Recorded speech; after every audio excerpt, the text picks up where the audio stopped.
GOP senator from Massachusetts, Scott Brown. Welcome, guys. Hey, hi, Brian. Lisa, did he effectively pivot back for the first time when Donald Trump said, no, why do we get to Russia? Let's go back to what those missives said. Well, and I think that's exactly what he needed to do. What I also think he should have done is the fact that she's so confident that Russia was behind the WikiLeaks document, that how can she possibly still say that her emails, which were less secure than Gmail, weren't hacked? And that's been a line of attack from the Clinton campaign, saying, well, my emails haven't been hacked, but if Russia could just as easily, be behind the WikiLeaks leaks, then how could they not be behind, or how could they not have hacked her email server, which was less secure than Gmail? And Senator, it's clearly that's what they're going to be saying the whole time. The Russians shouldn't affect our election. But guess what just happened? In the last 20 minutes, the 13th document dumped from John Podesta's email has come forward. Your reaction? Well, first of all, if they know that 17 agencies apparently know that the Russians did it, well, why doesn't the president and 17 agencies do something about it?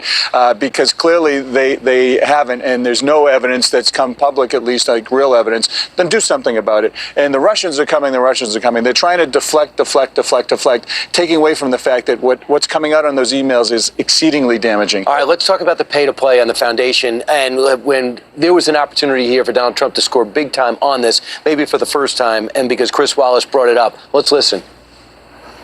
I am happy. In fact, I'm thrilled to talk about the Clinton Foundation because it is a world-renowned charity, and I am so proud of the work that it does. I could talk for the rest of the debate. I know I don't have the time to do that.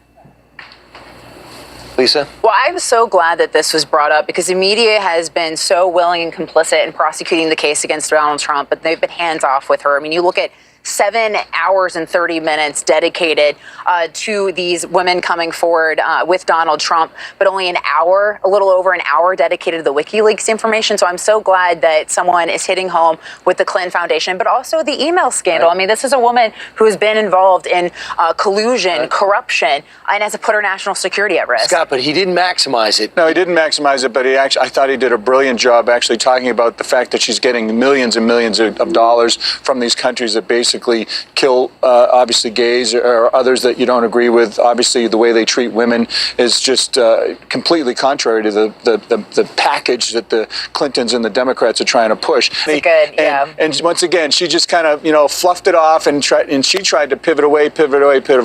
I would have come back to it a couple of more times, but people get it. They understand that intersection of money and politics with the Clintons. Well, there's a lot of things she didn't deny last night. That's very true. And guys, unfortunately, that's our time. Come on, Brian.